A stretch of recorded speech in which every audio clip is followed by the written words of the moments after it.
과학으로 세계와 소통하라. 페임랩. 2005년 영국 첼트넘 과학 페스티벌을 시작으로 현재 33개국 5,000명 이상의 젊은이들이 참가한 과학 커뮤니케이터 선발대회 페임랩. With the same objectives, trying to get people, scientists, to be able to talk better when they're communicating to the public, trying to get the public to engage with difficult scientific ideas, and to have the whole thing be fun. 과학을 향한 젊은 도전, 과학 대중화를 위한 열정의 현장. 아시아 최초로 한국에 상륙한 페임랩 코리아 2014.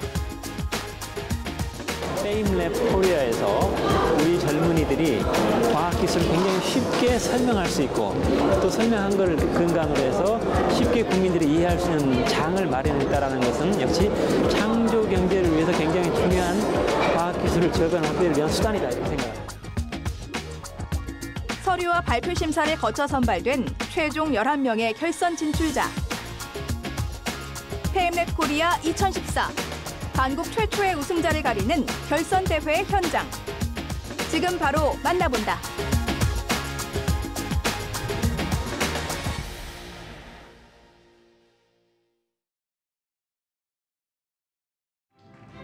네, 여러분 안녕하세요. 이번 페임랩 코리아 2014 결선 대회 사회를 맡게 된 아나운서 김선지입니다. 이번 페임랩 코리아에 많은 분들이 지원해 주셨는데요. 전국 각지에서 온 대학생부터 고등학생, 대학원생, 또 연구원, 교사, 기자분들까지 다양한 분들이 지원을 해 주셨습니다.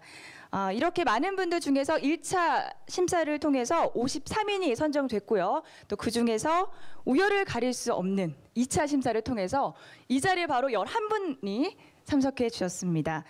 네, 결선에 진출한 11인 모두에게 과학 커뮤니케이터 위촉장을 수여하고요. 앞으로 과학 커뮤니케이터로 활동할 수 있는 기회를 제공받게 됩니다. 우수상을 수상한 1인에게는 100만 원의 상금과 주한 문화원장상을 수여하고 최우수상과 대상을 수상하는 2인에게는 영국 첼트넘 과학 페스티벌에 참가해 소요되는 항공권 및 또 숙박비 등을 지원하게 됩니다. 특히 대상 수상자는 첼트넘 페스티벌 중에서 페임랩 국제대회에서 우리 대한민국 대표로 참가할 수 있는 기회를 제공해 드립니다. 자, 그럼 공정한 심사를 맡아주실 심사위원분들을 소개해 드릴게요.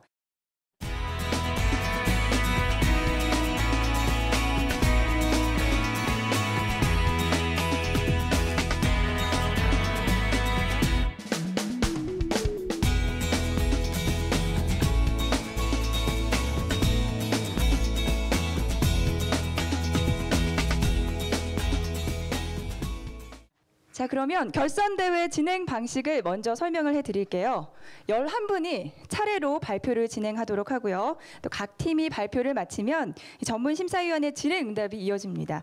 심사위원의 총점 및 심사평은 전원의 발표가 모두 끝난 다음에 이루어지고요. 자, 그러면 지금부터 페임랩 코리아 2014 그 화려한 막을 열도록 하겠습니다.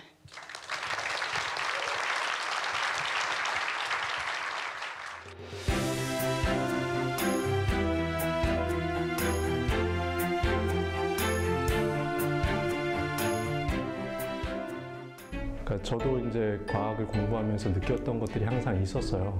그래서 제가 경험했던 이런 것들을 잘 조합을 해서 듣기 쉬운 그런 얘기로 전달해드리고 싶고, 또 하나 이제 원하는 게 있다면 듣는 사람으로 하여금 좀 더 과학을 생각할 수 있게 하는 그런 효과까지 있으면 이제 가장 바람직하다고 생각을 합니다.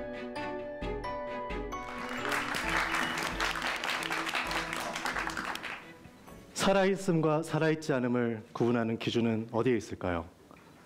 미켈란젤로의 시스틴 성당 벽화처럼 손가락과 손가락이 닿아야 하는 걸까요? 저는 다소 철학적일 수 있는 이 논제의 답은 어쩌면 태초에 생명체에 있을지 모른다고 생각하였습니다. 여러분들 아시는 것처럼 태초의 생명체는 남조류였습니다. 이 남조류는 지구에서 유일하게 외부로부터 유입되는 태양광선을 에너지로 변환하여 산소를 만들고 대기를 형성하여서 파충류, 그리고 우리가 속한 포유류가 출현할 수 있었는데요. 자, 오늘 제가 여러분 앞에서 말씀드리고자 하는 바로 이 내용이 빛에 관한 내용입니다. 빛으로 인해서 우리가 서로 볼 수 있게 되고, 또 아인슈타인의 노벨상도 사실 이 빛의 입자 성질을 연구한 덕분이었는데요. 자, 세상을 밝혀주는 빛. 근데 여러분, 이 빛이 암 치료에 쓰이고 있다는 사실을 알고 계셨나요? 사실 빛을 의학적으로 사용한 것은 굉장히 오래전부터 시작되었던 일입니다. 자, 2000년 전 이집트로 거슬러 올라가면 나일강 근처에 자라던 어떤 식물의 씨앗을 먹고 바름으로써 피부가 하얗게 변하는 백반증을 치료한 그런 기록이 있습니다. 이렇게 초기 수준에 머물던 광치료는 20세기에 들어서 근대 의학으로 발전하게 되는데요. 덴마크 의사였던 닐스 핀센은 인공 자외선을 발생시켜서 피부 결핵을 치료한 공로로 1902년 노벨 생리의학상을 수상하게 됩니다. 광치료는 광민감제와 그리고 특정 파장의 반응으로 이용한 그런 원리인데요. 광민감제라는 물질은 특정 파장의 광선에 반응하여서 활성산소라는 물질을 만들어냅니다. 자, 활성산소는요, 굉장히 반응성이 큰 물질이에요. 그래서 여러분들 어머니들이 세탁하실 때 어떤 그 하얀 가루를 넣는데 바로 그 표백제가 활성산소의 이런 역할을 이용한 그런 제품입니다. 활성산소는 이렇게 암세포 안에서 암세포 세포 조직을 망가뜨리고 그리고 주변 혈관 조직을 파괴함으로써 암 치료하는 그런 방법에 쓰이고 있습니다. 이 광감각제라는 물질은 암세포에만 선택적으로 축적되기 때문에 정상세포는 그대로 온전하게 보존할 수 있다는 장점이 있는데요. 이로 인해서 화학요법이나 방사선요법으로 인한 부작용이 없는 것이 이 광역학 치료의 장점입니다. 자, 태양으로부터 쏟아져 내려오는 이 광선의 특이한 반응에 기인한 이 광역학 치료, 사실 우리 주변 일상에서 시작된 그런 것이죠. 푸른 곰팡이 주변에 다른 세균이 자라지 못한 것을 발견함에 따라서 페니실린을 우리가 만들어냈듯이 주변 관찰을 통해서 새로운 아이디어가 떠오르고 그리고 그것이 실현될 때 더 나은 세상이 온다고 생각합니다. 여러분들에게 뉴턴의 사과는 무엇이 될까요? 이상입니다. 감사합니다.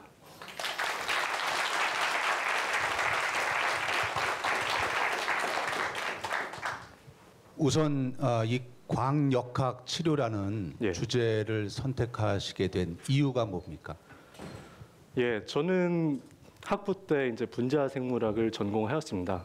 그 전공을 선택하게 된 이유는 정말 무엇이 사실 우리 몸을 구성하고 있는 것은 다른 무생물을 구성하고 있는 그런 원자들과 다름이 없는데 왜 우리에게 의식을 주고 생명이라는 것을 부여할지 그것에 대한 궁금증이었는데요.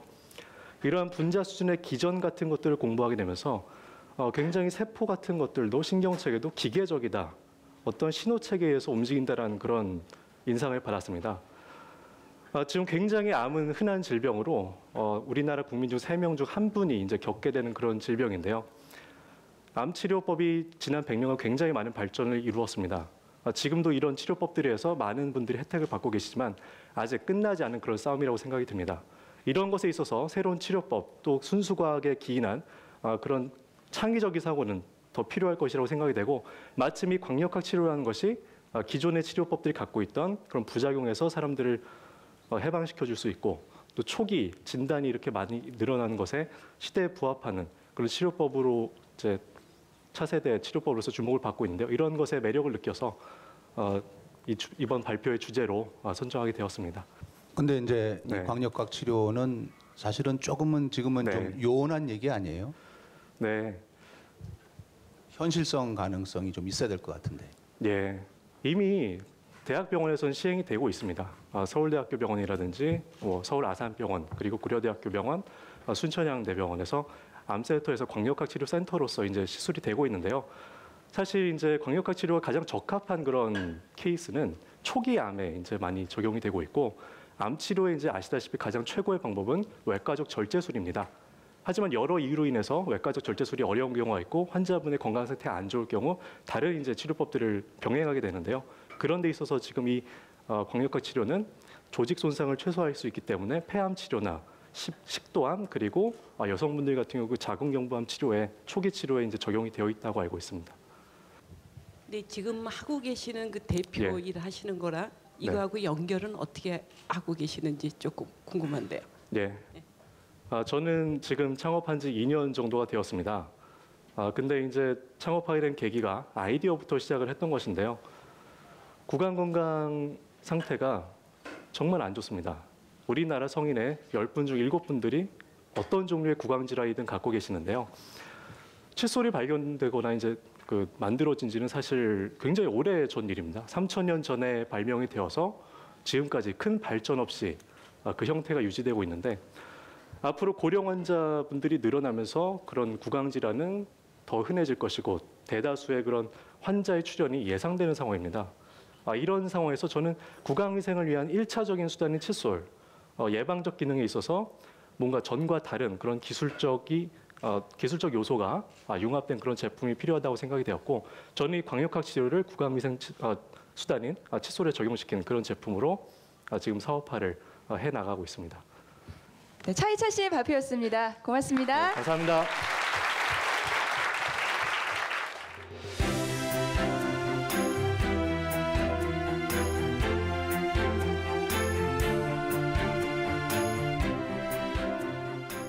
저에게 좋은 경험이 될 수 있도록 최대한 제가 할 수 있는 한 최선을 다하고 정말 재밌다 라는 것들을 다른 사람들에게 전달해 줄 수 있도록 제가 느꼈던 걸 그 사람들이 느낄 수 있도록 하는 게 제 목표예요. 여기 화분이 하나 있습니다. 이 친구는 정말 대단한 친구입니다. 바로 공기와 불, 물, 그리고 빛만을 이용해서 살아가는 데 필요한 모든 것을 스스로 만들어내기 때문입니다. 바로 공부를 할 필요도 없고 일을 할 필요도 없는 겁니다. 이 훌륭한 일을 해내는 엽록소라는 알갱이는 내부에 작은 주름 구조를 가지고 있습니다. 바로 이와 같은 모양인데요. 이 주름 사이에 있는 골들은 빛 알갱이를 잡는 구덩이 역할을 합니다. 즉, 이를 이용해서 식물은 빛을 최대한 이용할 수 있는 겁니다. 그러면 이번엔 코끼리를 생각해 봅시다. 코끼리 코에는 굉장히 많은 주름이 있습니다. 이것은 코끼리가 훨씬 더 유연하게 코를 움직일 수 있게 해줍니다. 또한 우리 손가락 마디에 있는 주름도 우리가 훨씬 더 피아노를 잘 연주할 수 있게 해주는 겁니다. 또한 이뿐만이 아닌 우리 신체 내부의 장기, 뇌를 포함한 많은 조직들은 주름을 특징적으로 가지고 있습니다. 그렇다면 이렇게 자연에서 찾아볼 수 있는 주름을 우리는 어떻게 본따볼 수 있을까요? 고무풍선과 같은 탄력적인 물질을 한번 늘려봅시다. 그리고 그 위에는 덜 탄력적인 테이프를 한번 붙여봅시다. 이제 이 늘렸던 고무풍선을 놓으면 어떻게 될까요?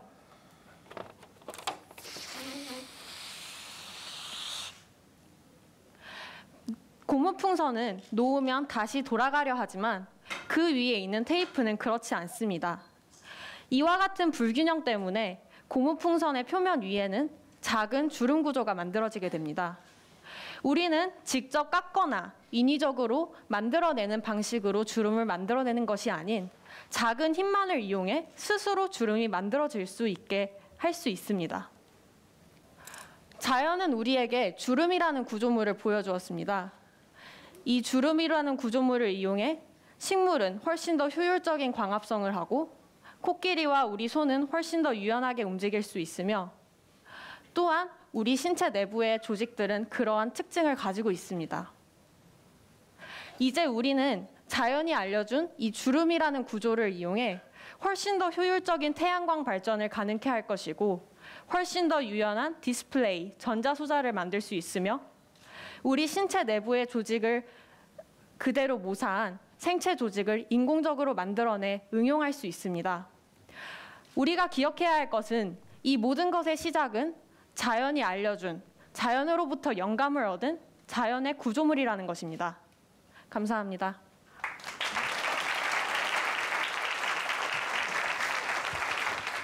구체적으로 예를 들어서 전자소자나 이런 데 어떻게 이게 응용이 되는 거죠? 네, 일단 전자소자에는 액추에이터라는 전자소자가 있습니다. 이것은 바로 전자소자의 구동에 이용되는 부분인데요. 그 액추에이터의 연결 부분 같은 곳에 이러한 주름 소자를 넣으면 아까 말씀드렸듯이 동물 같은 경우는 주름을 바로 유연성에 이용을 합니다. 지렁이가 움직일 때도 주름 때문에 훨씬 더 유연하게 움직일 수 있는 거고 코끼리 코도 아까 말씀드렸듯이 훨씬 더 유연하게 움직일 수 있습니다. 따라서 우리는 액추에이터라는 것을 구동시키는 데 사용하는데 그 연결 부분에 이러한 주름 구조를 응용한다면 훨씬 더 유연하게 그 액추에이터를 구동시킬 수 있는 겁니다. 또한 뻣뻣하게 움직이지 않고 유연하게 움직이기 때문에 액추에이터의 그 수명 또한 훨씬 늘어난다고 볼 수 있습니다. 이 주름을 이제 자연에서 우리가 얻은 또 하나의 어떤 아이디어라고 했잖아요. 우리가 자연으로부터 얻은 또 다른 아이디어가 있으면 하나 정도 더 설명해 보시죠. 네, 여러분이 한 번쯤 뭐 호수나 연못 같은 것을 가보면은 연꽃잎을 볼 수 있을 겁니다. 그런데 그 연꽃 위에 보면은 우리가 그림을 그릴 때도 항상 그렇게 그리는데 물방울이 맺혀 있는 걸 볼 수가 있어요. 이게 바로 초소수성 표면이라고 하는 것인데요. 이러한 초소수성 표면을 이용해서 물 포집 장치를 만들어내기도 합니다. 바로 물 문제를 해결할 수 있는 한 가지 기술로 대두가 되고 있는데요. 이러한 그런 초소수성 표면뿐만 아니라 우리가 흔하게 이야기하는 벨크로 같은 경우에도 곤충에 이렇게 쉽게 달라붙는 그런 걸 모방한 거고, 단풍잎 또한 떨어뜨리면 헬리콥터가 돌아가듯이 천천히 돌아가면서 내려가는 걸 볼 수 있습니다. 이것 또한 그러한 비행체에 응용되었다고 볼 수 있습니다. 네, 아주 재미있는 얘기인데 제가 이렇게 생각할 때 우리가 나이가 들으면 또 막 주름이 생기잖아요. 네. 그럼 나이가 들어서 주름이 생겼는데 이거는 지금 발표하신 거랑 어떻게 설명해서 해주실 수가 있을까요?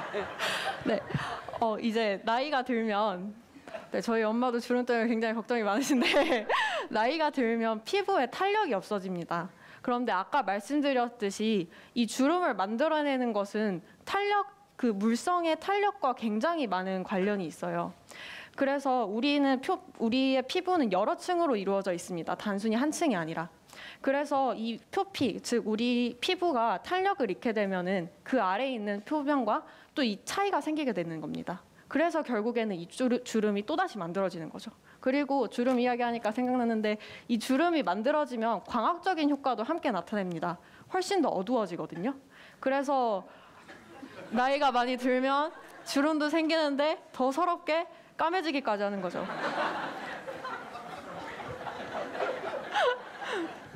우리 원장님이 혹 뛸려다가 혹 붙이신 격이.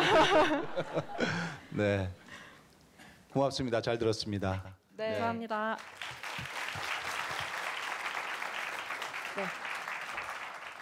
이진아 씨의 아주 재미있는 발표 잘 들었습니다. 저도 사실 질문이 하나 있었는데 내려가 버리셨어요. 주름을 없애는 방법은 없는지 여쭤보고 싶었는데 다음 기회에 제가 여쭤보겠습니다.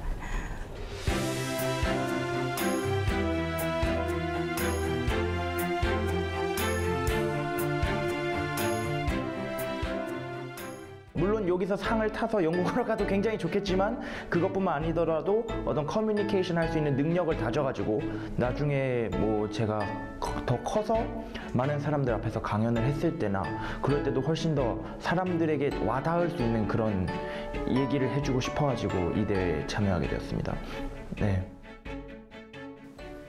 네, 안녕하십니까? 한국과학영재학교에 다니고 있는 김동하라고 합니다. 혹시 여러분들은 크기가 작은 물체를 볼 때 어떻게 보시나요?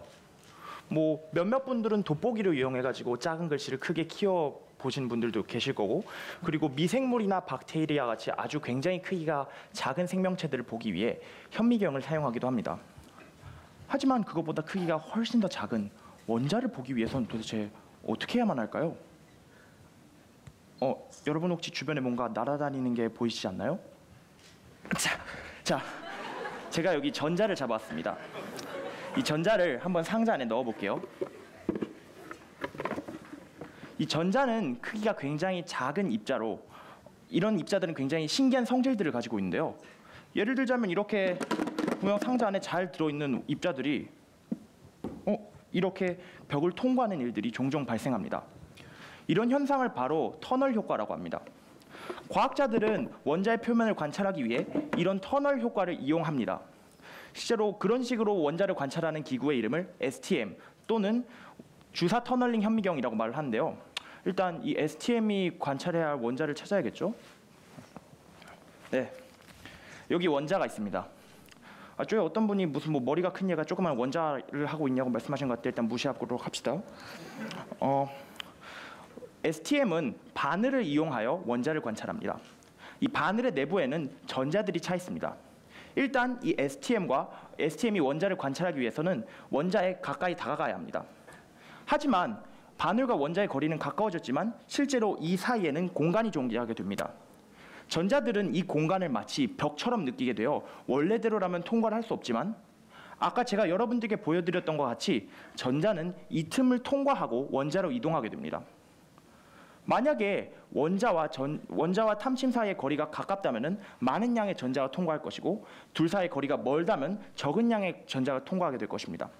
따라서 만약에 원자들이 놓여있는 이 표면을 따라서 탐침을 쭉 따라 훑게 되면은 위치에 따라 가지고 원자와 탐침 사이의 거리가 달라지기 때문에 흐르는 전류의 세기가 달라지게 됩니다.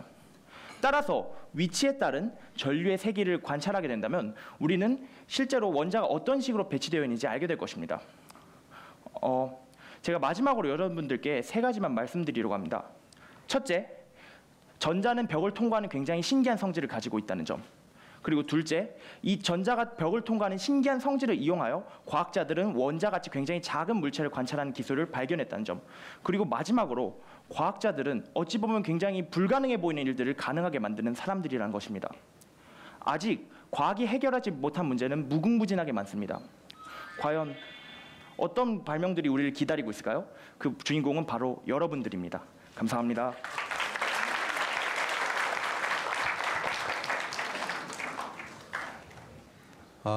이 전자와 원자, 뭐 영원한 주제죠. 우리 과학계에 계속되는 테마고 끝까지 우리가 탐구해야 될 대상인데, 글쎄 다른 분들은 어떻게 느끼셨는지 모르겠지만 본 심사위원은 뭐 딱히 새롭다는 느낌은 없는 것 같아요. 지금 말씀하신 내용 중에. 그러니까 지금 전달하고 싶은 내용이 구체적으로 뭐죠? 제가 전달하고 싶었던 내용은요.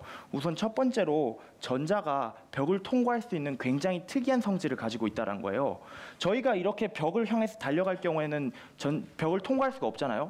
하지만 전자와 같이 굉장히 크기가 작은 세계에서는 양자역학이라는 신기한 체제에 의해 지배를 받고요. 그렇기 때문에 벽을 통과할 수가 있어요. 이런 굉장히 신기한 성질을 가지고 있다는 점을 말씀드리고 싶었던 거예요. 첫 번째로. 그리고 두 번째로는 이런 성질을 단순히 과학자들이 연구만 해가지고 이런 성질이 있구나라고 하는 것이 아니라 이런 것들을 응용해가지고 굉장히 유용한 것을 써먹을 수 있는, 유용한 것에 사용할 수 있는 것들을 만든다는 점을 알려드리고 싶어서 이런 주제로 말을 하게 되었습니다. 구체적으로 그렇게 응용해가지고 사용하는 실제 우리 현실에서 사용하는 예들을 한두 가지만 들어볼래요? 실제로 이런 STM 같은 경우에는요. 원자가 어떤 식으로 배치되어 있는지를 볼 수가 있거든요. 그래서 STM이라고 아마 구글이나 이런 데 쳐보시면요. 굉장히 많은 사진들을 얻을 수가 있을 거예요.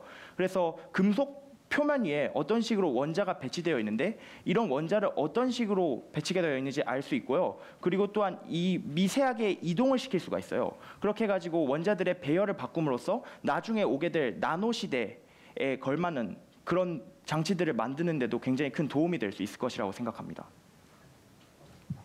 오늘 발표한 내용들을 이렇게 기준으로 해서 앞으로 미래에 나는 이걸 해갖고 어떤 거를 하고 싶다 뭐 이런 건 갖고 계시는지 혹시 얘기 좀 해주시죠. 네, 감사합니다.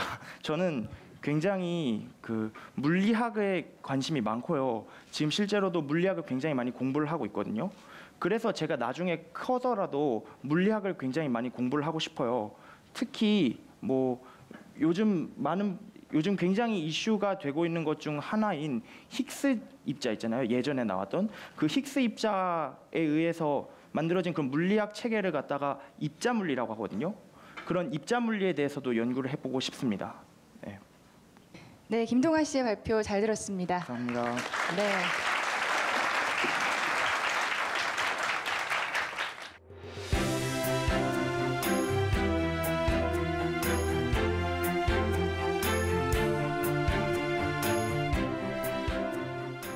이 주제를 가지고 얘기를 하면은 저뿐만 아니라 대중도 재밌게 받아들일 수 있겠다 싶어서 이 주제를 선택하게 되었습니다. 처음에는 여기까지 올 줄 몰랐는데 더 열심히 해서 한국 대표가 될 수 있도록 열심히 하겠습니다.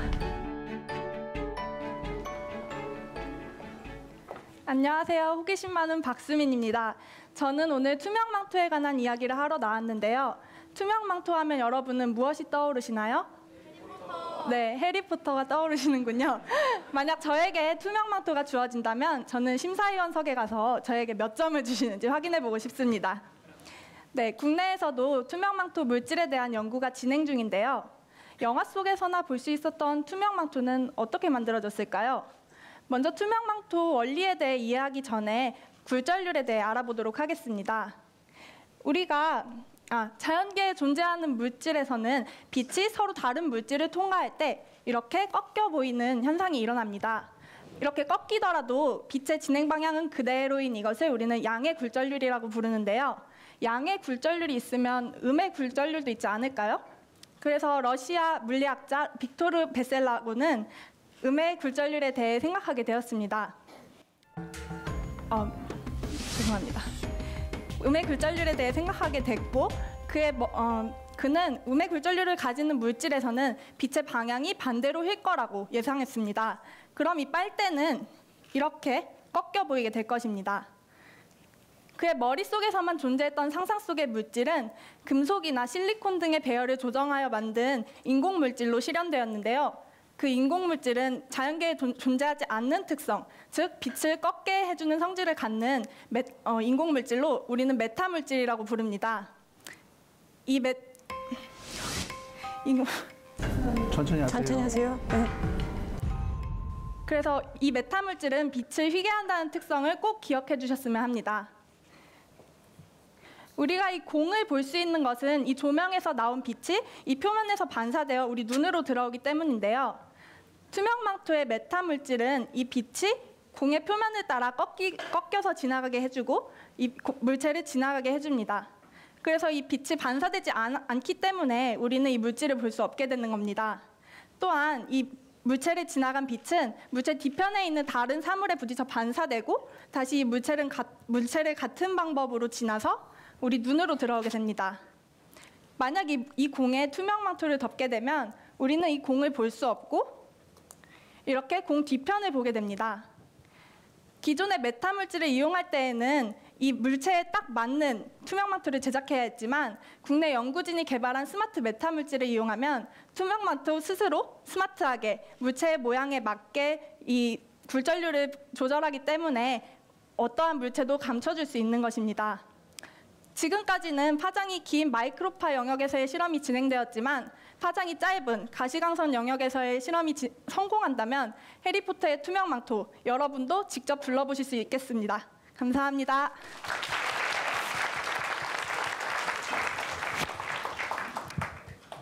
보통 과학기술이 발전하면은 이 대부분의 사람들이 생각할 때 항상 이 좋은 면을 먼저 생각하게 되잖아요.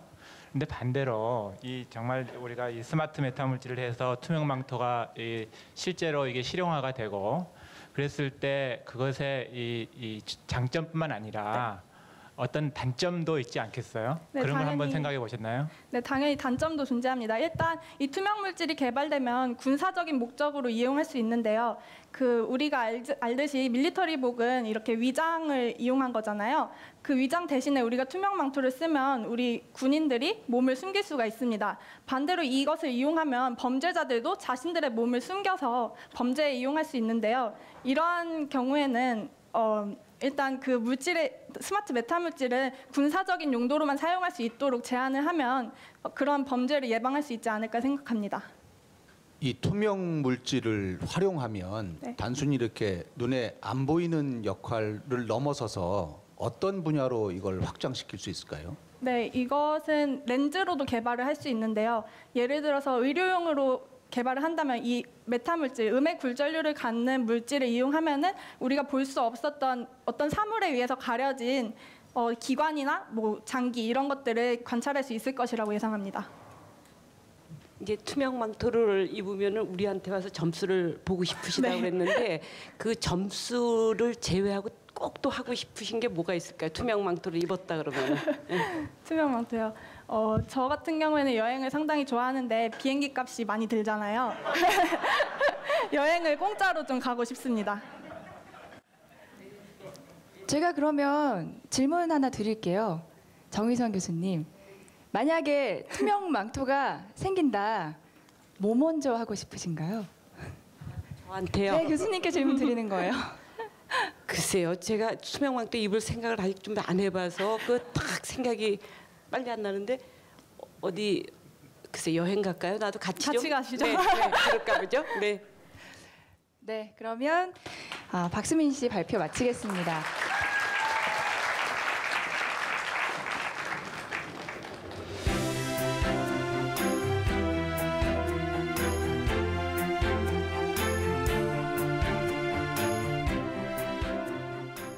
있는 주제에서 제가 한 연구를 얼마나 사람들이 매력을 느낄 수 있는지, 사실 과학 커뮤니케이션이잖아요. 이미 과학 주제는 저한테 정해졌고 과학 정보도 정해졌고, 하지만 커뮤니케이션에서 제가 좀 더 노력을 해서 여기서도 1등을 하고 영국 대회 가서도 1등을 한다면 이제 좋은 일이기 때문에 아무래도 1등을 바라고 열심히 임할 것 같습니다. 네, 생태덕후 이세인입니다. 반가워요. 근데 혹시 커피 한 잔 하고 오셨나요? 저는 자판기 커피 마시고 왔는데 거기다가 힐까지 신으니 굉장히 직장인 같죠. 도시에서 살아가는 우리들은 너무나 높이 있기 때문에 자연 속에서 무슨 일이 일어나는지 알 수가 없습니다. 하지만 오늘만큼은 제가 비유를 포기하고 이렇게 하이에서 내려와서 좀 시선을 아래다 두어야 할 것 같습니다. 왜냐하면 우리가 자연 속에서도 자판기를 사용할 수 있기 때문입니다. 새콤달콤한 파인애플 모두 좋아하시죠? 파인애플 같지 않겠지만 파인애플인데 저도 참 좋아하는데요. 파인애플에서 제일 중요한 부분은 오늘 맛있는 이 부분이 아니라 바로 이 꼭지 부분입니다. 이 꼭지 부분은 브로멜리아드인데 알로에처럼 쭉 뻗은 잎으로 이루어져 있어요. 그리고 방사선 구조로 되어 있어서 가운데가 컵 모양으로 비어있죠. 그런데 보통 다른 식물들은 뿌리에서부터 줄기의 물관으로 수분을 흡수하는데 브로멜리아드는 이 물관을 사용하지 않고 밑둥에 1차 필터로 정수를 합니다. 그 다음에 이 안에 있던 컵 속에 그 1차 정수를 한 깨끗한 유해 미생물이 사라진 물을 모읍니다. 그 다음에 여기에 손님이 찾아와요. 바로 개구리부터 달팽이까지 공생 생물들이 찾아오는 겁니다. 이 컵을 우리가 마시는 컵으로 쓰는 게 아니라 그 아이들은 산란을 해요, 여기서. 그런데 산란을 하고 남은 알들의 껍질의 영양소가 용해되어서 미네랄로 전환됩니다. 이렇게 아까 제가 말씀드렸던 자연에서 사용할 수 있는 자판기, 바로 이 브로멜리아드라는 깨끗한 미네랄 워터 자판기인데요. 이건 마법도 아니고 CG도 아니에요. 제가 그냥 이렇게 현실에서 보여드릴 수 있는 건데, 사실은 이 자판기 가치가 300원짜리 자판기 커피보다 훨씬 높습니다. 우리가 고맙게도 브로멜리아드가 고산지대부터 산악지대, 사막지대까지 재배가 쉽기 때문에 우리가 쉽게 퍼뜨릴 수 있고 또 그 물이 식용이 가능해요. 그렇기 때문에 요즘 식수 문제로 힘들어하는 사람들에게 굉장히 큰 해답이 될 수 있거든요. 물품 구호 같은 경우에는 이동비가 너무 많고 적정 기술을 발전하자니 연구 기간이 너무 오래 걸려요. 하지만 만약 우리가 이렇게 시선을 낮추고 하이에서 내려와서 이 숲속에 있는 숨겨진 자판기에서 우리들의 컵을 이렇게 되찾을 수 있다면 그 말은 달라집니다. 여기 계신 여러분들도 각자 찾지 못했던 자연 속 자판기를 이용해서 컵을 되찾아갈 수 있길 바라요. 물론 제가 300원을 받지는 않습니다. 공짜니까요. 그리고 제 비율은 소중하니까 다시 신겠습니다. 네, 감사합니다.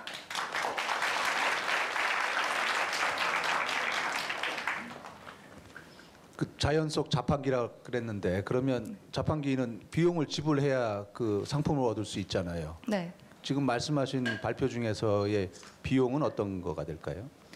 비용은 제가 마신 저희 학교에 이제 자판기 커피가 참 많은데 제가 궁금해서 여쭤봤었어요. 자판기 커피를 자판기 만들고 여기까지 운송하는데 얼마나 드냐. 그랬더니 이제 손살을 찌시면서 이거는 여러분이 상상할 수 있는 금액이 아니라고 하셨거든요. 그런데 이 아이는 저희가 씨를 얻어서 파종을 한 다음에 재배만 하면은 이 아이가 이 알로에 같은 잎 속에서 8리터를 저장할 수 있어요. 그렇기 때문에 따로 저희가 물을 공급하거나 그럴 필요가 없는 거죠. 예를 들어서 사막 같은 경우에는 물론 건기이지만 이제 가끔 내리는 비나 혹은 뭐 열대우림에서는 비가 너무 많이 내리니까 8리터를 당연히 채울 수 있을 것이고 고산지대도 마찬가지고 그런 식으로 자연에서 이미 물 공급이 되기 때문에 우리가 인위적으로 공급하는 비용은 빠져서 저희가 충분히 절감할 수 있는 것이죠. 우리가 이 과학 기술이 발전하는 것이 어떻게 보면은 인간 사회가 좀 더 유용하고 좀 더 편리하게 살기 위해서 하는 건데 오히려 우리 이세인 양은 반대로 이 과학 기술이 발전하는 그걸 우리가 자연에서 어떤 현상을 우리가 더 잘 관찰하고 그것에 좀 따라가는 그런 뜻으로 저 심사위원은 좀 느꼈거든요. 그래서 네. 그 면에 대해서는 어떻게 생각을 하는지. 제가 적정 기술에 대해서 말한 부분은 그 기술 자체를 이제 무시하는 게 아니라 이 자연 속에 있는 원리도 충분히 찾아서 기술로 전환할 수 있다는 말씀을 드리고 싶었던 거예요. 예를 들어서 이제 흰개미 같은 경우에는 집을 짓는데 그 높이가 제 키보다 3-4배 더 높아요. 근데 그게 그 공기 기압에 따른 순환 원리를 이용한 거거든요. 그런데 이 자연을 보고 마이크 피어스라는 짐바브웨 건축가가 자기 나라에 건축물을 하나 지었어요. 바로 여기서 그 공기 기압을 건물 외벽에 있는 구멍을 통해서 조절하는 원리를 가져와서 그걸 기술로 발전시킨 거죠. 제가 말씀드린 거는 이 자연에 있는 자판기를 그대로 쓰자가 아니라 이 자판기의 원리를 분석해서 충분히 이제 현장에서 이렇게 사용할 수 있다는 말씀을 드리고 싶었던 것입니다. 예, 됐습니다. 수고하셨습니다. 네.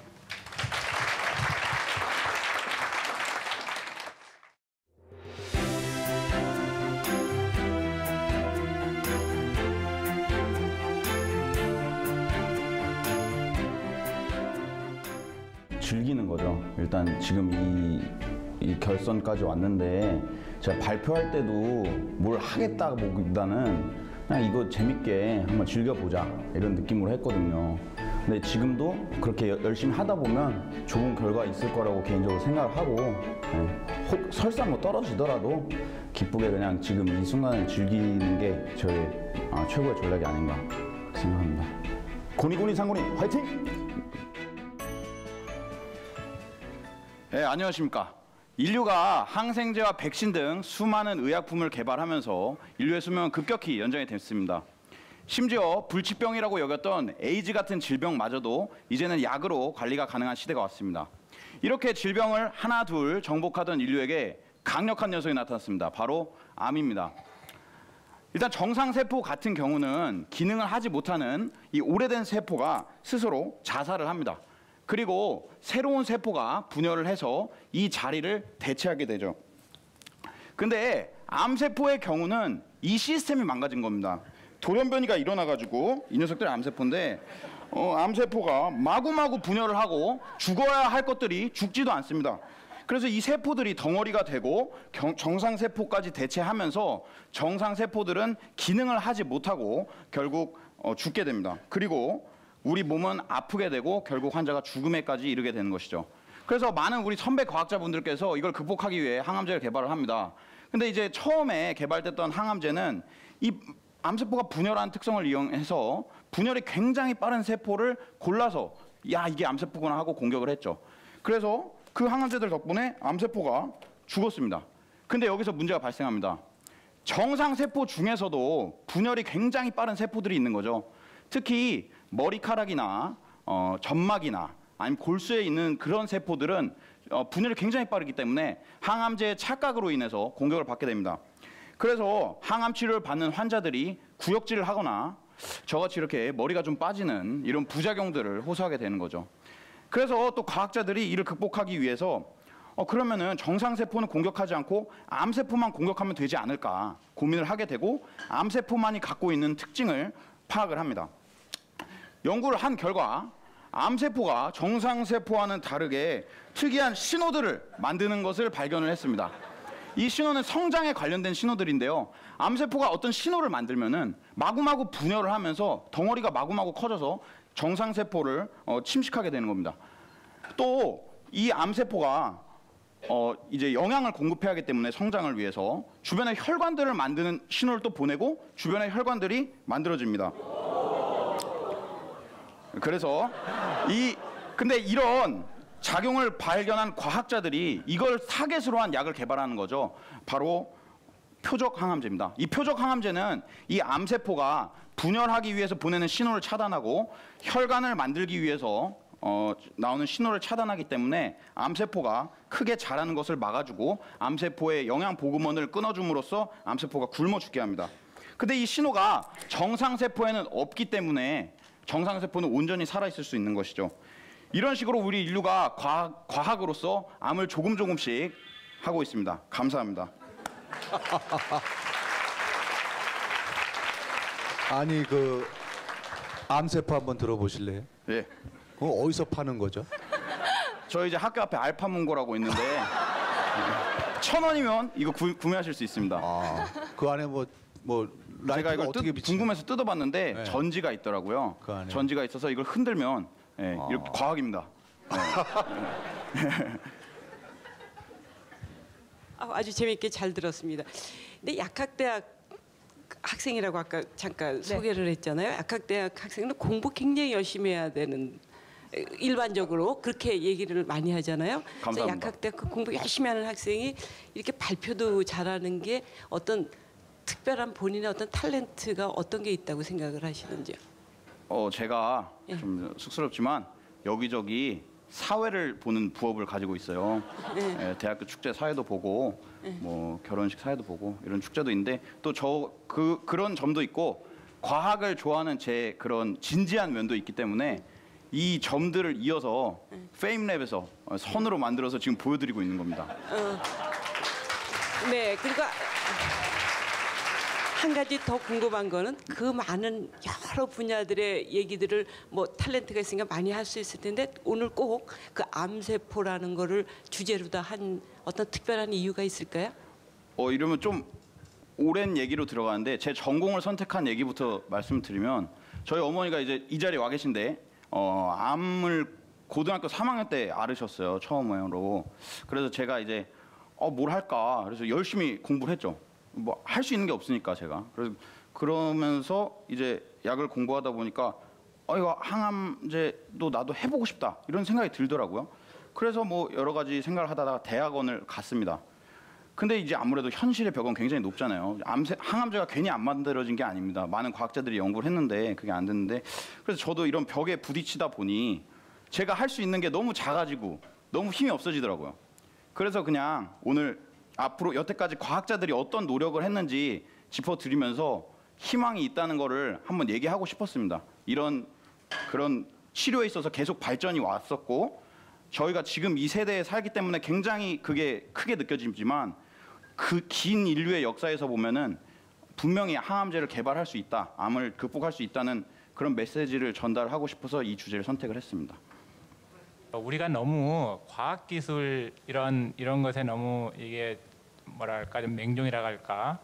그래서 이 어떤 의미에서 우리가 좀 더 좀 자연 친화적인 어떤 그런 방법으로 우리가 암을 치료할 수 있는 그런 이 방법을 좀 생각해 봐야지 않느냐. 우리가 너무 어떤 약물에 의해서 이런 것에 의해서만 자꾸 이 암을 정복하려고 하고 그러지 않냐 하는 생각이 들어요. 그 면에 대해서 본인은 어떻게 생각을 하세요?